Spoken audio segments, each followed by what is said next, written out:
Bet you haven't seen a fucking high-level whiteboard video before. Hello, my name is Danny, the high-level doctor. I've used this platform for almost 4 years now. I'm teaching hundreds of students actively, and I also ran my own successful agency. In this video, we're going to go over the most common 19 things people ask me that I wish I had known when I started out. And it's a bit embarrassing, but like literally all of these things, without exception, I personally got wrong. So this will help you a lot, I'm sure of it. First one being start outreach now, okay? Instantly.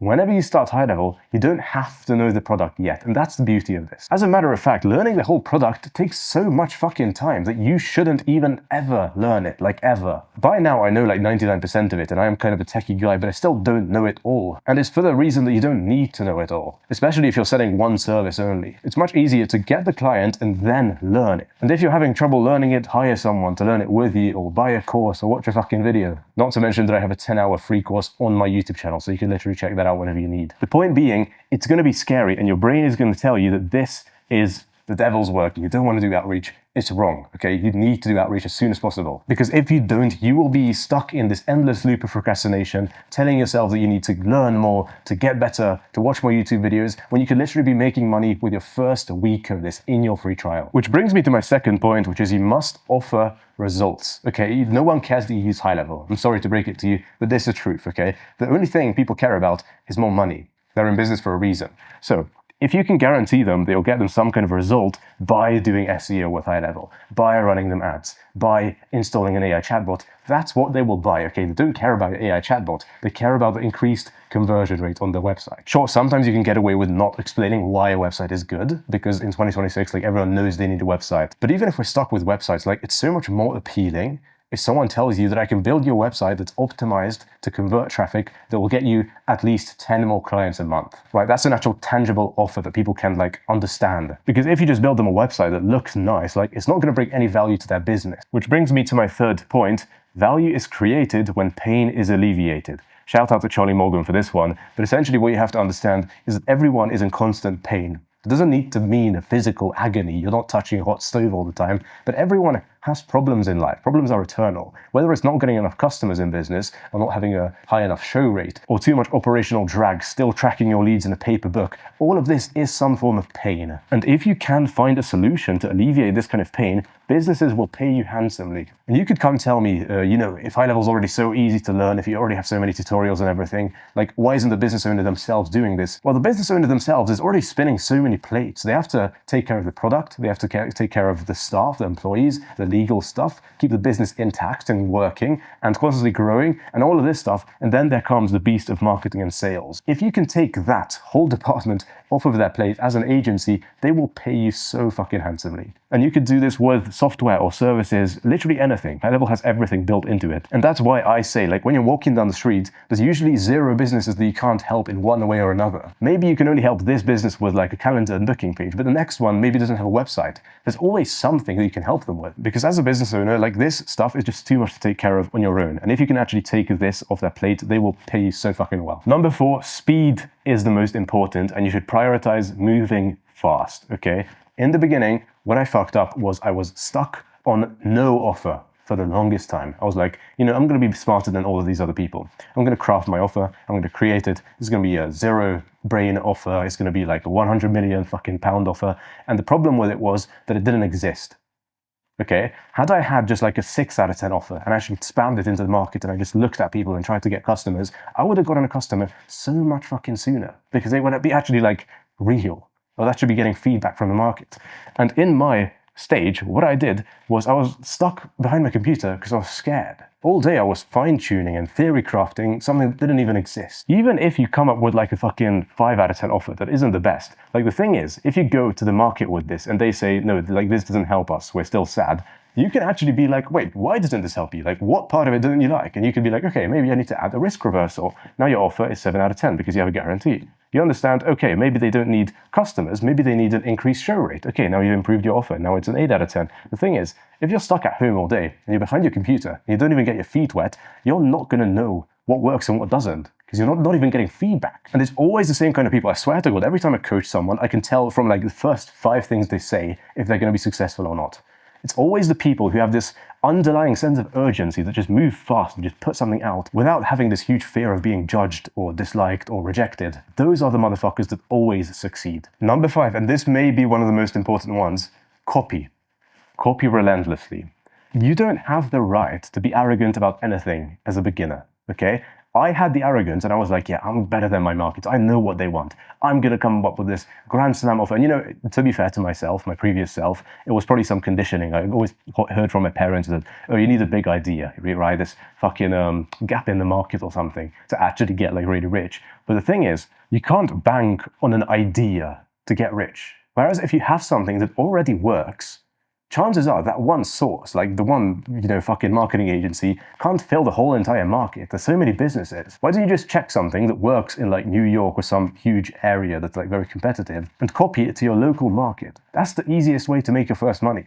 You can get to a fucking 100K a month business by just copying. And there's so many people who've already done this. It's just about us humans innately that has this sense of arrogance that we're like, no, we're better. We need to do something that's our own. We need to have a legacy. Bro, if you just drop your fucking ego for 1 second and you notice how most high-level businesses relentlessly copy.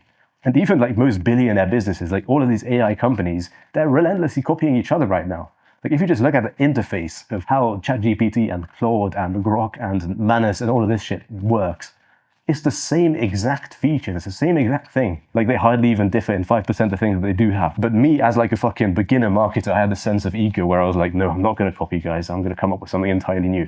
Like it's insane. And the thing is, like I mentioned like this 5 out of 10 offer, like how do you even have a 5 out of 10 offer if you copy something that already works? Like if you already copy like a 9 out of 10 offer that's selling like crazy, like you're just going to have a cheat code by default because that person has already tested their theory for you in the market.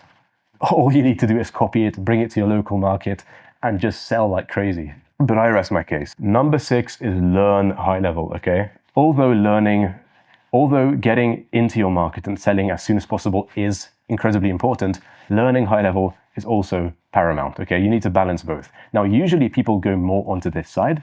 Sure, like you need to go like 80 outreach and 20 learning, but you can't neglect this 20 either. And that's what I want to actually talk about here. Because a lot of people just get into some kind of solution.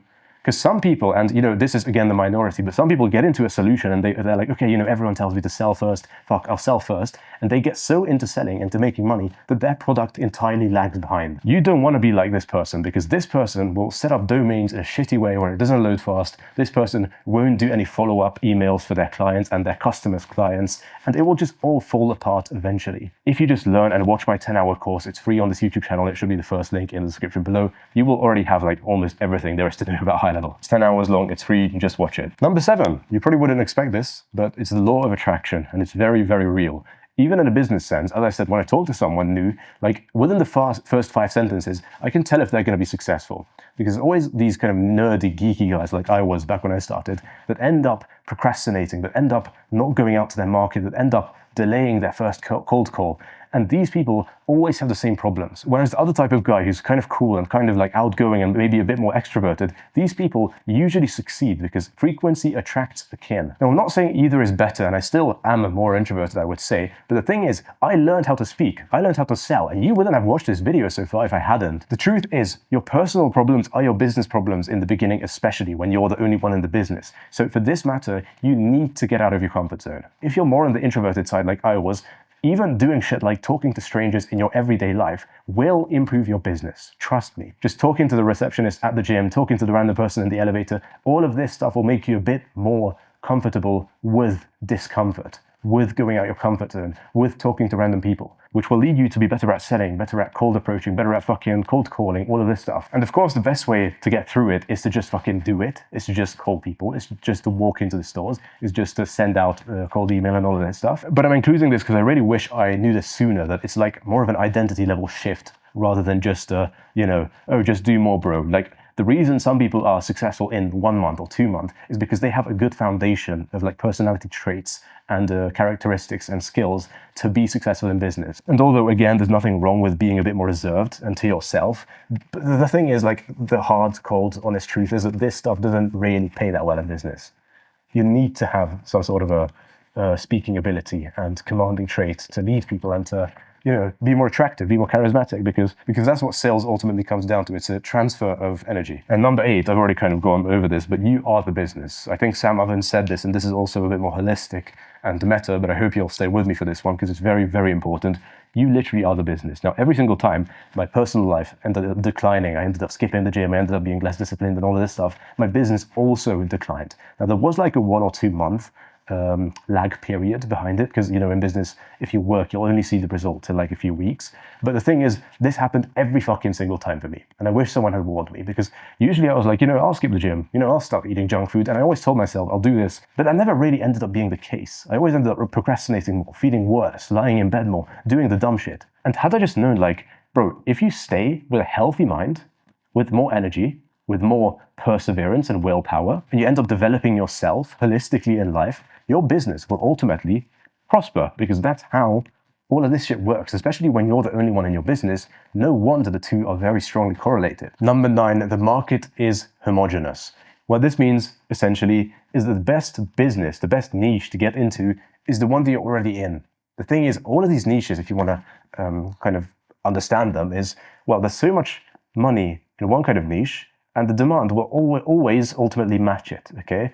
The reason it matches it is because if there's kind of like a gap in the market, it gets filled very quickly because people notice, oh, there's a gap in the market, which means, unless there's some significant change in how humans function or our technology like AI or the internet, and even with these things, the gap gets filled pretty fast. Like, the thing is, all niches, like, let's imagine this is the dental niche, and this is the roofing niche, and it has this much money, but this much people in it. The demand and the supply will almost always get matched, which means everything works and nothing works at the same time. They all work just as well as each other. And the best niche, judging by this logic, is the one you're already in, the one you already made some progress in, the one you already know about, if you're not in any of them. So this is how I would pick if I was starting over.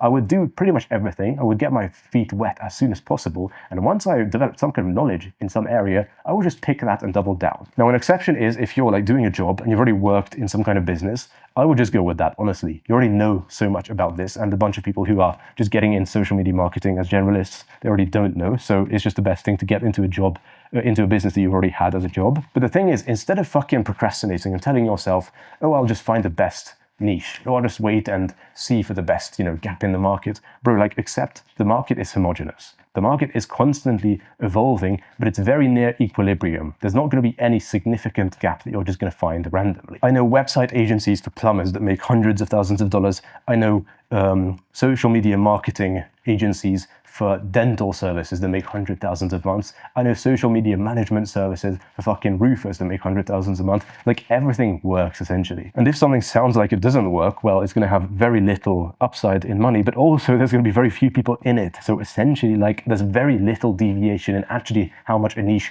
works and how much it doesn't. So for both of our sake, just pick one which you already have a bit of knowledge in. And if you don't, go generalist, see what you like, see which ones you actually acquired knowledge in fast, and double down and pick that one. Number 10, do more, okay? More is always going to be new or better. The reason you want to do new or better is because of your ego.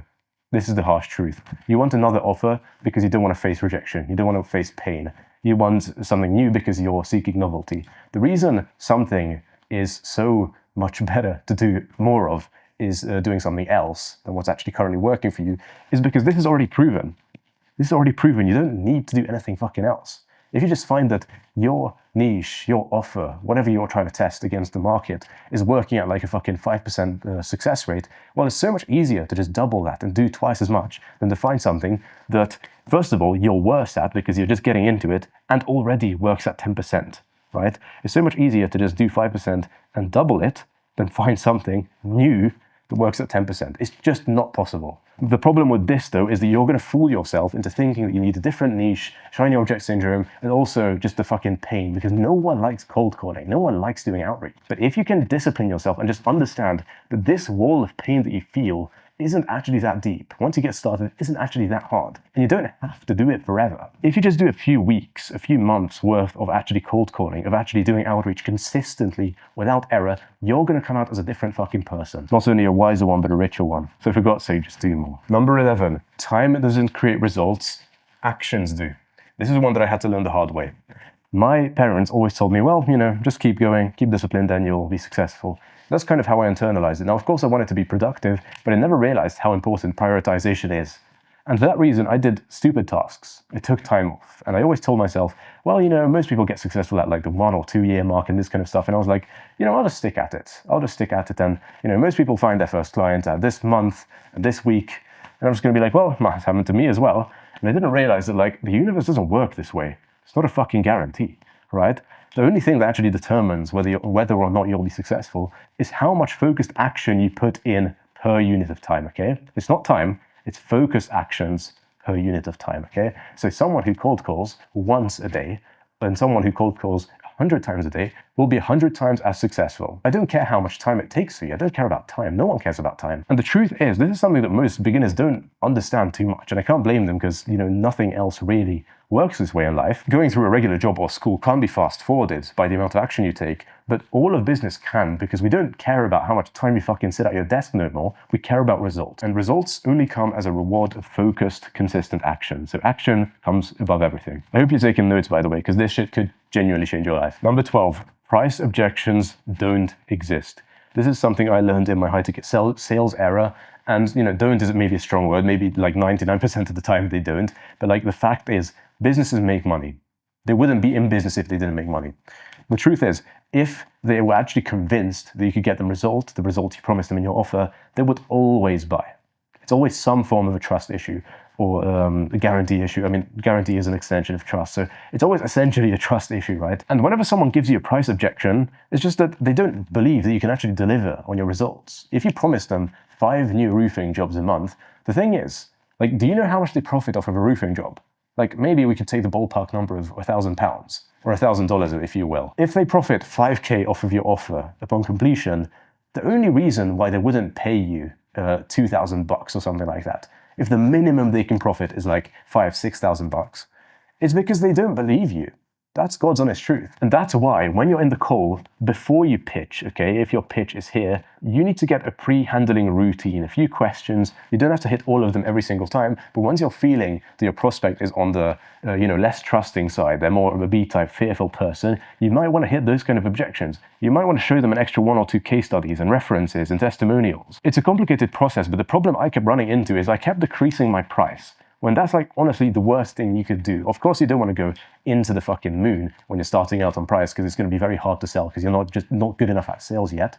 The thing is, if you keep decreasing your price, you're not going to run a profitable business. That's the truth of it. And I wish someone told me, like, if your sales close rate is above like 30 to 40%, like, you're doing something wrong, okay? You're not priced correctly. If your close rate is significantly above this, you need to increase your price imminently. Because the thing is, most people don't actually understand that rejection is a part of sales. Like, if you don't get rejected, you're not going to make the maximum amount of money. This is another form of like people pleasing that I had, of this kind of introverted fucking mentality, that I just wanted to make sure every meeting has a close, even though I was not even good at closing yet. If you can have a high price, but accept that not that many people will be saying yes, you're going to be making a lot more money. I don't want to get too deep into the sales stuff. This is just for the reason that you stop like decreasing your price and giving people discounts and this type of stuff, because like, just be okay with walking away if you didn't handle it correctly. Like, it's okay to not close your first client on your first sales call. Just be confident in your price, confident in your product, and keep selling, okay? It doesn't have to end the fucking world there if you don't get a sale for your desired price. It's much more often a sales problem than actually a pricing or offer problem. And while we're at sales, number 13 is conviction is king, okay? By conviction, I mean, like, your energy, and this goes back to the law of attraction point, your energy is speaking much more about you than you can speak about your product, okay? The thing is, when I was selling my roofing services, my marketing services for like $0 essentially, for like a few $100, I was getting so many objections because the price already talks about your service being kind of shit if you're not pricing it correctly. They're already going to have so many objections of maybe you're not as good as you are, can you show us past proof and testimonials? And also you're going to be attracting those kind of low quality clients that are looking for those cheap, very affordable kind of services. The thing is, when I increased my price and when I was selling them for like the usual, retainer of like $2,000 to $3,000, this actually changed the game for me. When I did this, I was already past a bunch of sales and I already did my service a bunch of times, and I was 100% certain that I could do it for anyone essentially. And in the beginning, although my price was significantly lower, I kept stuttering and being like, yeah, I could do this for you. I have a guarantee. Like, even if you have a guarantee and if you're not confident about it, no one's going to believe you. No one's going to want to work with you. It's the same kind of principle of just life in general. Like, needy people never get what they want. It's the annoying law of the universe. If you kept like begging and having this fucking needy energy, no one's going to want to be your friend. No one's going to want to link up with you. And if you're just like there nonchalantly and you don't even want to take the client, kind of, you're like with this energy of like, well, you know, my shit works. If you don't want to take it, you don't need to take it. Like that kind of energy in a funny way will bring you more sales. My meeting duration also significantly decreased when I was selling with more conviction and I wasn't in this kind of needy energy. And of course, to get this, by the way, you need to have some experience. Like this isn't going to come instantly and you got to be okay with that. But if you first of all make like a test business as if you would for your client and you're actually like conscientious about the work you do, you actually want to make sure that you get the best result for every single person you're working with and you're genuinely grinding and putting in the hours, like you're going to have so much conviction in your product whether or not you've sold it so many times. So the two ways to get conviction is first of all to do the thing, but the second is to do it without even having a client. It's to actually like test it out and focus on it working. Now, of course, not to contradict myself, like in the beginning, I was actually just lean into selling. And even if you don't have 100% conviction, it's okay. It will come with time. But again, I want to like highlight the 80-20 here of you want to be selling most of the time, but you don't got to forget about this 20. You'd like, please never forget about this 20. Actually learn high level, actually be testing stuff, actually be making sure that your product is also awesome because the two logically go hand in hand. Number 14, local is king. In the beginning, when you don't have any customers, you don't have any testimonials, you don't even have that much conviction, it's very hard to sell something. And the biggest thing that you have in your favor is familiarity. Is the fact that people already trust you. It's going to be, first of all, your warm audience, okay, the people who actually like literally know you. 1 in 50 people are entrepreneurs, so you definitely know like 3 entrepreneurs right now that you could reach out to. But secondly, even your local audience, like the people in your town who live on your street, in your city, like these people look like you, speak like you, behave like you, they've seen you before, maybe you buy at their store every single day. These people will are significantly more likely to buy from you than a random, I don't know, barber in Wisconsin, if you were to cold call them, especially from a foreign number. Like the amount of mental gymnastics everyone does to go out into America and to randomly start selling these people when you have zero experience yet and zero like testimonials, and people online will fucking tell you, oh no, you just get your feet wet, just do it as soon as possible. Sure, like again, I'm all for that, but the thing is, let's be a bit logical about this. It's so much easier to sell local for these reasons. The only thing you have at your advantage is to be more personal, is to actually talk to them, especially given the fact that you can walk into the stores. It's so much harder to reject someone face to face. And this is actually how I personally got my first client. I got a website client by walking into a store. I pitched them on a fucking lead magnet QR code thing. Like it was a very gimmicky thing that I saw on YouTube. And they were like, yo, listen, like, I don't know what this is about. I don't really care, but can you make me a website though? And I was like, of course. Because when you're actually face to face with people, conversations naturally flow and rejection is so much harder and trust is so much higher. And it's just 10 times easier to sell someone something. Number 15 is a bit more controversial, but it's actually that most people don't want 100K a month. Let me explain this. Most people are going to be so bloody content with just 10K a month or 20K a month that's actually coming in easy with little work. The 4-hour work week, remember, that shit went viral for a reason, right? The thing is, most people online with these Bugattis and entrepreneur lifestyle videos have convinced you that the only way to be successful in life, the only way to have praise and applause from people and admiration is by having these huge 6-7 figure numbers. Fucking hell, I said it, didn't I? The point is, and a lot of times this actually comes in as a roadblock. Like aiming for these numbers is actually, in my opinion, a lot harder than aiming for these lower numbers. And I'm not just saying like to achieve the lower numbers, it's easier. And that might sound like very logical. I'm just saying, if you think of these numbers and if you put these like actually unrealistic expectations up for yourself, like you're going to be facing these kind of roadblocks of you start something and you're going to be like, oh, that's not scalable. Like, what do you mean it's not scalable? Just get your fucking first customer. And I was thinking this way. I was like, I got to pick a niche that's scalable, then I got to pick one product. Like, sure, you can get there with time. How about you walk into the fucking store and pitch the owner? How about you get one client? How about we beat our limiting belief that money's hard to come by? How about we start seeing money come into our bank account? And the thing is, you can always switch, especially once you've gotten more knowledge, once you've actually done the thing, once you're a better and more skilled person, you can always switch into a different niche. Now, of course, it's not the best to be always switching around, but if you find that something doesn't work, you can switch and you can go on to 100K. But the thing is, my point in this whole thing is, if you get 10 clients that pay you decently well, you can be good for life. You can work 4 hours a week, you can make 10K a month, you can make 15 or 20K a month, and you can be set. You can be good. You can be done. You can be over. Most people don't pitch you this because, most people actually want the Bugatti, or at least they think they want the Bugatti, but you probably don't. Because most of these people who earn like 200K a month, well, they have 5 employees, they have a business partner, they constantly have disputes, they have legal troubles, and they don't get enough sleep. They're only pocketing like fucking 30k of that 200k first of all, because of like all of these expenses they have to pay. And secondly, they are definitely not living the 4-hour work week. So set yourself smaller goals. I know this is like, a lot of people will say this is like beta cuck fucking low testosterone energy. I don't give a shit. Like, this is real. This is what people actually want. Most people who are normal don't actually have this disorder of being so much significantly better than everyone else. And if you think about it, like even the 10, 20k that I'm talking about is significantly bigger and better than everyone else.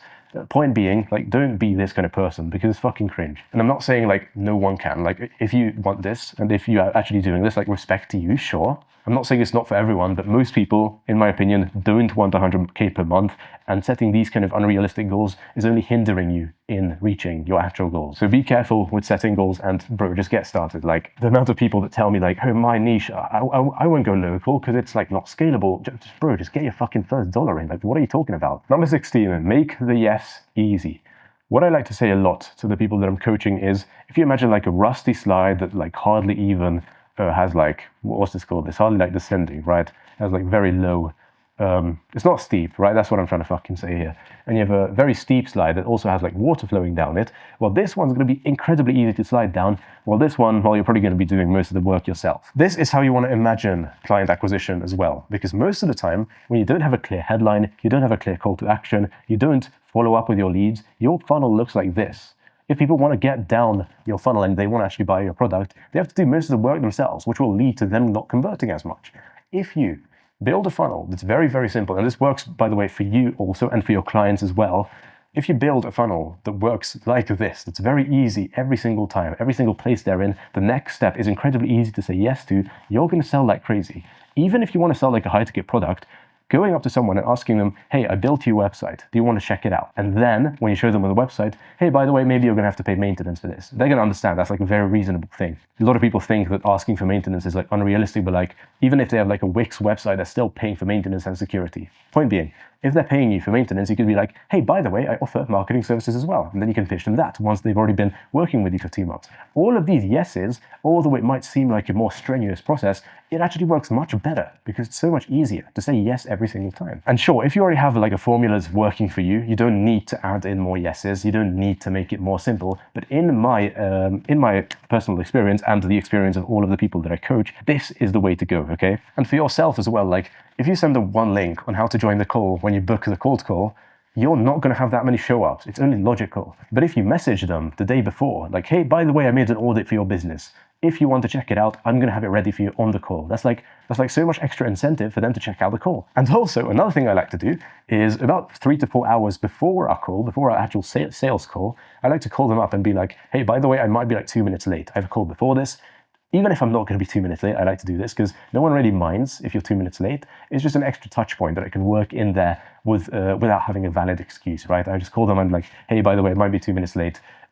Please hang there in the call, don't leave. And they're going to be like, okay, cool. Like this way, if you've already emailed them 3 times, talked to them on the phone twice, they're going to be so much likely to call up because there's extra incentive, it's more personal, it's more trust, and it's an easier yes, right? Than just someone randomly called me up 5 days ago and now I don't even remember their name. Why should I come to this call? And again, this applies to every single step of the customer journey. So just make the yes as easy as possible. Number 17, final point, do more outreach. If you imagine some dominoes, well, the first one that falls over is always the most important because that will lead to the second one, third one, and so on falling over. Outreach is always the first domino in business. You might say that they are equally as important, but the truth is, you can build something out and never ever sell it. But if you sell something, you're going to have to build something out, right? Outreach always comes first. And people say, yeah, sure, balance, 50-50. Yeah, the thing is the balance is more like 80-20 in this because people, genuinely, the kind of people who like getting into business, first of all, more of them have this more introverted personality like I did, who actually have trouble with reaching out and cold calling and this type of stuff, and even some extroverts as well, by the way. But secondly, it's just more important. So for God's sake, I know I'm repeating myself at this one, but it's so important I have to include it like 3 times in this 17 points. Just do more outreach. And with that said, those are the 17 lessons that I fucked up in the beginning and I see people fucking up time and time again. So if you actually took notes, post them down in the comments below because I'm sure a bunch of other people will be very thankful for you and they will also use them. And I will heart every comment that does so. But other than that, if you want to sign up for HighLevel, right now I'm giving out 1 extra free call to every single person, a personal call with me, one-on-one, where you can ask me questions It's going to be on Zoom in a few days if you sign up. If you want to claim that, and also a bunch of the other fucking courses, the 10-hour course, an extra course on tactics on how to actually get clients, if you walk into the store, what to say. If you want to claim all of this, you also get a free trial. Sign up and claim it in the second link down below. Goodbye.